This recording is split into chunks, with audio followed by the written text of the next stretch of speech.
Welcome to the Newtown Big Dreams podcast, an interview-style talk show that's your gateway to the fabulous and fascinating people who relocated to start a new life. Whether you're new to our podcast or your city, our fellow neighbors from across Canada, North America, and the entire English-speaking world share their stories of reaching new horizons and big dreams. So sit back and relax as we navigate in-depth and intimate conversations with entrepreneurs, thought leaders, executives, creatives, and anyone who can share their story about their Newtown big dreams. And now, here's your host, Luke J. Menkes. So, Corey, you've been in Kelowna for a long time. 1981, you first came here. You left for a while. Tell us the story of 1981 when you first came here. Okay. So came here with my mom and my dad and my brothers, and I was going into grade 3. So we moved here that summer right before grade 3. Yeah. And Kelowna was, I describe it as a farm town back then. So lots of farms, lots of fields.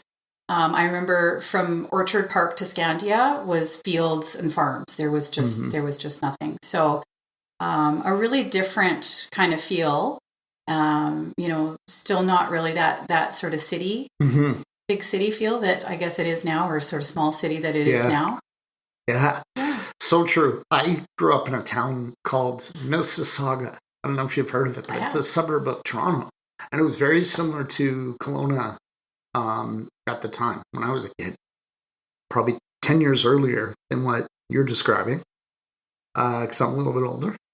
But it was...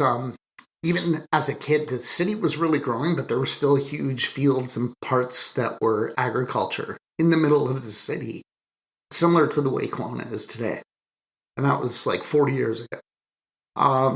And they called it the hole in the donut because there was Brampton, and then there was Mississauga, and then there was Oakville, and there was Etobicoke.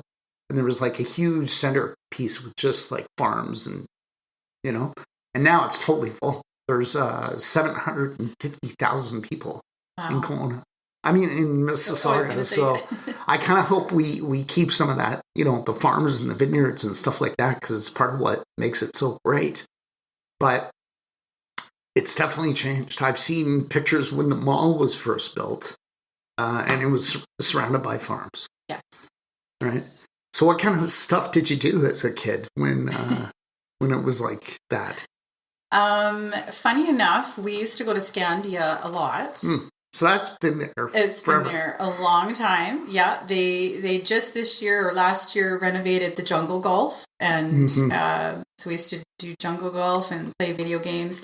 And across the highway was a roller skating rink called the Boardwalk. Oh. And we used to get dropped off at the Boardwalk, go for a roller skate, and then run across the highway to Scandia, and back then the highway was probably a two-way highway or two-lane highway, and run across to Scandia and then spend the rest of our money at Scandia. So we did that.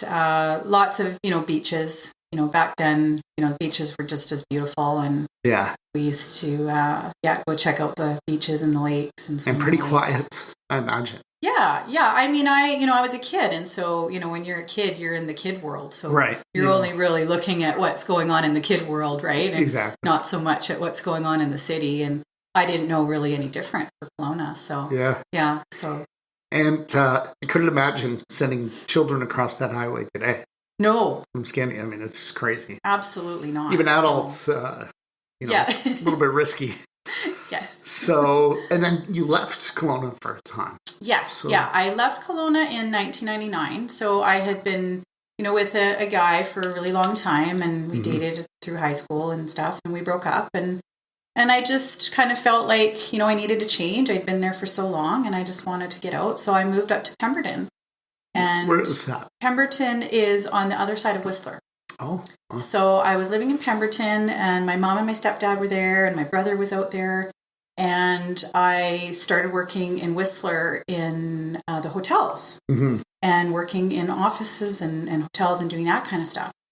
And met my husband in Pemberton. And then at some point we decided to move down to Vancouver. So we were actually living out in Vancouver for a while.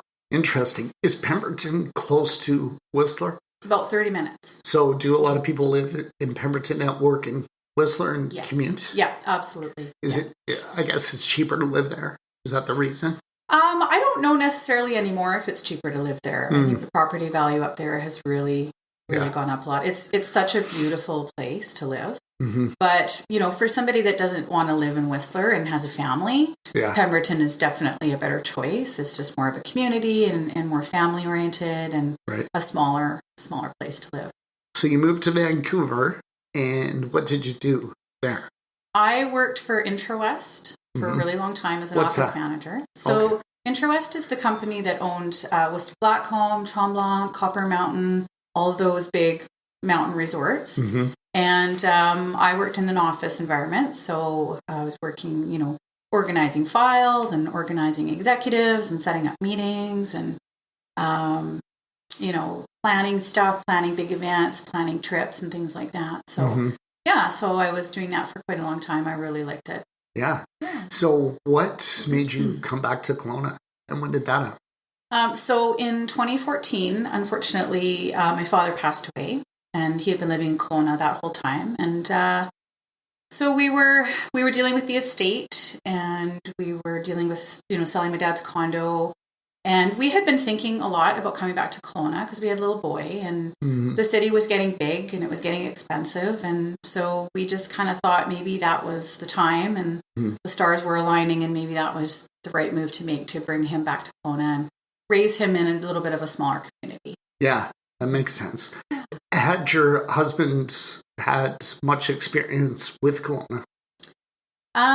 We had been back quite a few times actually to see my dad. Right. So in the summers we would come out, and one time he rented a jet ski on the lake. And so he really liked it. It was always kind of like that resort feel for him.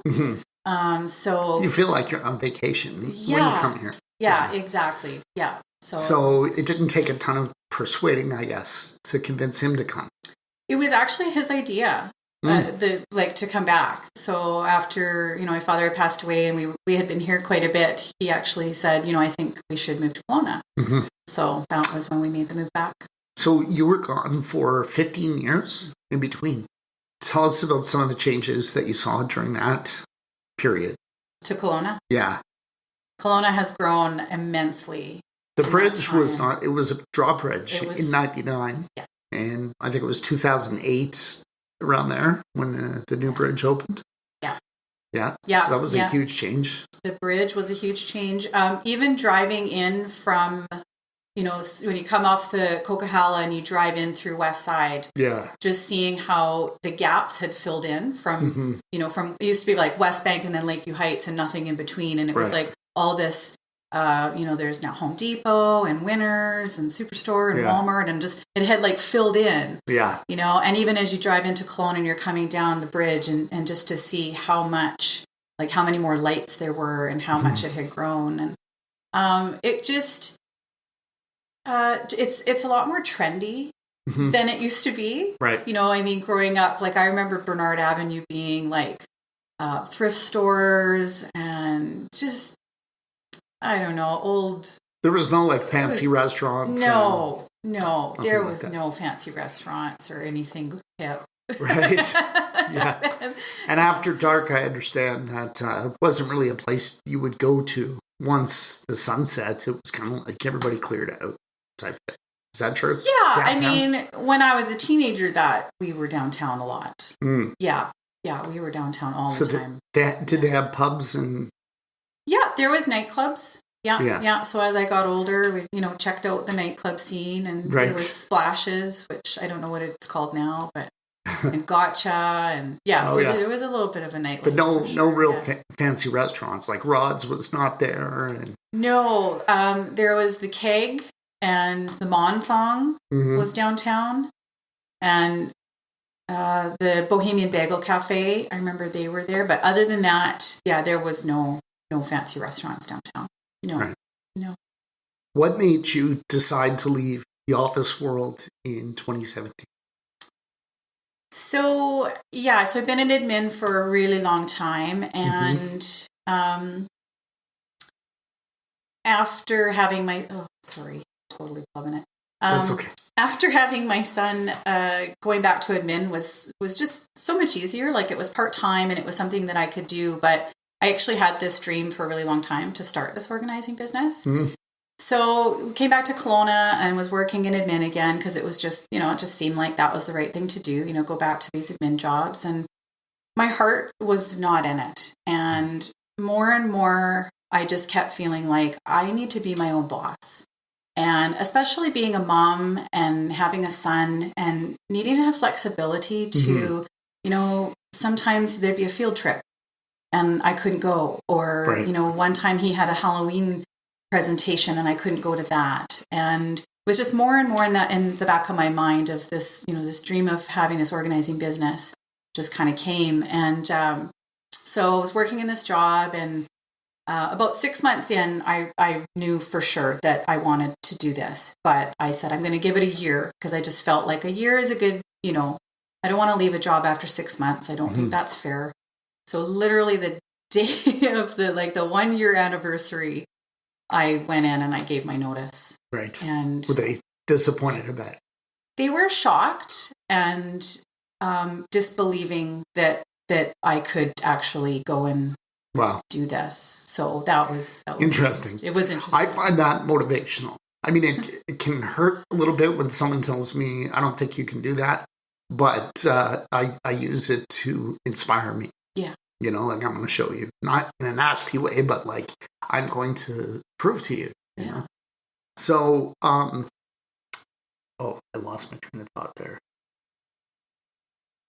So I like to joke that when it comes to running your own business, you get to decide which 18 hours a day you want to work. Right? So has it been really crazy? Or tell us your experience as an entrepreneur, as someone running your own business. Has it been crazy hours? Do you miss the structure and set schedule at all of the office world? Or is it exactly as you hoped? Lots of freedom, lots of flexibility. I do actually miss structure. Mm-hmm. I do miss that, because I am a very structured person, which is actually why I'm a professional organizer. Mm-hmm. So I do miss that part of it where, you go to an office every day and you have a break in the morning at around 10 and you have a lunch, and, so I do miss that part of it. Mm-hmm. But in terms of it being sort of crazy, and the flexibility and stuff, I find it works so much better for our family at the stage that we're at, having a young son, and, just knowing what his schedule is, and knowing that, at the end of the day, I pick him up at the end of the day. Mm-hmm. Right. So I know what my framework and my timeline is, and I work within that. Right. Sometimes there's a little bit more working outside of those hours that I may not have done before. So for a lot of people, you go to work, you can kind of hang up your hat at the end of the day, right? And you can, come home and watch Netflix, and, but sometimes it's not always like that for me. I might be doing some billing, or I might be doing accounting. Yeah. The things that I don't get to do during the day now start to kind of trickle into the family life and stuff like that. So it's a little bit different that way. Time management really becomes crucial. Yes. So, is it what you expected? I mean, do you really enjoy it? Tell me what surprised you the most about running your own business. After 20 years in the corporate world, you must have had some surprises in the last year and a half. Yes. When I'm not with clients, I feel kind of isolated. I've always been a people person. I've always been that person at the front who's, talking to people or welcoming them. Mm-hmm. And when you're an entrepreneur and you work alone and you work from home, you're alone a lot. Yeah. Doing paperwork, filing, organizing, accounting. Exactly. Yeah. Yeah. Even emailing clients or reaching out to clients. Sometimes doing Instagram or Facebook, things like that. So that I found surprising. It was not, I wasn't expecting that part of it. So, you have to find other ways to get that community around you. So, joining different groups and networking events and just, kind of like getting your tribe. Right. So that when you have those days where you're like, I need to get out of the house and I need to talk to somebody else who's an entrepreneur, right. I can call, this many people and they're going to be there to listen or talk. Yeah. Yeah. Would you tell us about some of the groups that you've joined or some of the events that you like to attend? Because I know we have a lot of listeners who are entrepreneurs, and loneliness can be a factor, especially for extroverted people. So tell us some of the events that you like to attend. So I am a member of the Kelowna Chamber of Commerce, and they have every month they have an event in the evenings, which works great because that's something that I can go to. And I've met some great people through that, and it's lots of fun, and it's always at a different venue, so you get to try different food and sometimes different wine. Yeah, that's really great. And then Babes in Business, I joined them last February, and it was probably the best thing that I ever did. Tell us about that group. Business. I've heard of it. Yeah, they are an amazing group of women, entrepreneurs, like-minded women. And it's not so much about getting in there and, handing out your business card and saying, this is what I do, what do you do? It's more about building relationships and actually, creating friendships. And that is exactly what I've done. Right. Is created these amazing friendships that I'm so grateful for some of the people that I've met there. And so we meet every second Tuesday. And there's a speaker that will come, and it can be anybody from the group if you're a member. And lately the talks have been just these amazing people coming up there and being completely vulnerable and opening up and telling their story. Wow. So not even just, this is what I do for work and this is how I can help you, but a personal story. Literally like laying their heart out on the table and saying, this is what happened to me and this is how I got here. And they're just so inspiring. So it's just been an incredible way to meet people. We all have to stand up for a few minutes and say a little bit about us. Right. So at each meeting. Right. So, and even just that, just my background wasn't always, standing up in front of an audience. And so I don't have a ton of confidence, or I didn't have a ton of confidence in that area. So even just that standing up and introducing yourself and saying what you do, that has just really grown my confidence, and it's been really great. So would you say that is the key to getting over fear of public speaking, is just doing it a lot? Oh, absolutely. Absolutely. Are you 100% comfortable now? No, I feel like throwing up every time I do really? it. Still. Yeah. But I've done quite a few talks. So the group. I've done a talk for them. I've actually, last year I did a talk at the Women's Fair, and I've had different women's groups approach me and ask me to come and just do a talk to people about, here's how you can be better organized, in your own home. Here's some tips and tricks. And, I think the first time I had to do it, I was in front of actually a group of real estate agents, and, I had to be up in front of them for an hour, and I had to give them a presentation, and I thought I was going to just die. Right. And just melt on the carpet. But within a minute or so of actually standing up and talking, I usually become really comfortable, and it goes fine. It's good to focus on people in the audience that have a smiling face. Yeah. Some people have what they call RBS. Have you heard of that? It's resting bitch face. And I used to take that very personally, because I was scolded a lot when I was a little kid. And so if somebody in the audience looks like they have a frown on their face, or like they just bit into a lemon, I would take that personally, and that would make me really nervous. So my public speaking coach said, just don't look at those people, right? Until you get more comfortable, and then you can look at them and realize that's the look that they have when they're being thoughtful. They're not angry with you. You're right. Not in trouble or anything like that. But that was just something, left over from my childhood, that if someone had a frown on their face, I thought, oh my God, maybe I shouldn't be saying this right now, which is ridiculous as an adult. But it's kind of interesting to kind of uncover those things and figure out where the apprehension comes from. But I always like to focus on people who have a nice, warm smile. And that puts me at ease when I'm speaking. Agree. So yeah, I agree. Yeah. So tell us about your organizing business, you said you always wanted to be in business for yourself. You had a dream to be. But was it this particular business, or was that an idea you came up with later? No, it was this business. Okay. Yeah. So tell us about that. Was it since you were a child, or?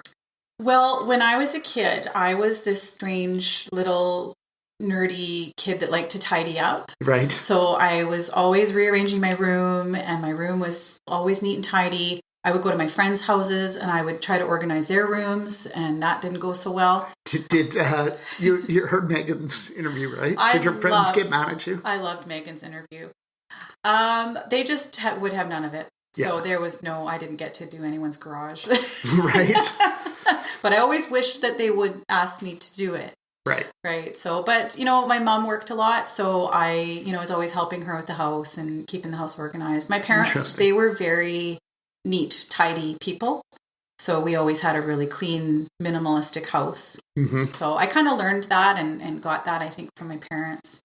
So I don't know if you remember, but back when the HGTV started coming out with all these self-home improvement shows, decorating shows and organizing shows. Sure.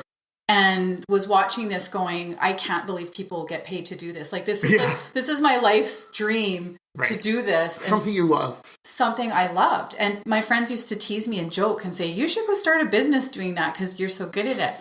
So that kind of got me thinking, and I really liked, interiors, and I liked that kind of thing. So I started taking interior decorating with the Vancouver School Board. And loved it, really loved that whole concept. But what I really, really enjoyed was the organizing module. And once we started to get into that, I knew right away that was it for me. And just had that thought right away that one day I'm going to start this organizing business. And I even wrote it down. I wrote it on pieces of paper. I used to do vision boards. And on my vision boards, even, 5-8 years ago, was writing that I wanted to have this organizing business. So, very nice. Yeah. Yeah. So tell us some of the principles that they teach at school when it comes to the organizing module. Is it like proportion, accessibility? Like, what are the kind of concepts that they try to teach you? Well, there's a little bit about, working with different types of people. Mm-hmm. So, so personalities. Yeah. So you're not everybody is going to be the same. Not everybody is going to have the same attachment to stuff. Right. So, and kind of like working around, like, how's that going to look? Because you might go into one person's house who's like, yeah, I'm ready. Let's get rid of all of it. Mm-hmm. And then you go to the next person's house and they're like, no, I really want to hold on to that, or I really wanted to hold on to that. Mm-hmm. And understanding and not judging and being able to still help them, in the ways that you need to. Yeah. Right. That's so important. It is. Not judging. Yeah. When I first became a realtor, that was a challenge for me because I had very definite ideas of what makes a good house and, the style that I like and stuff like that. And so many times I was really glad that I bit my tongue because a house that I thought was just unappealing, person would fall in love with it. And then other times I thought, this is the perfect house, like based on what you've told me, and this is amazing. And they're like, no, we don't like it.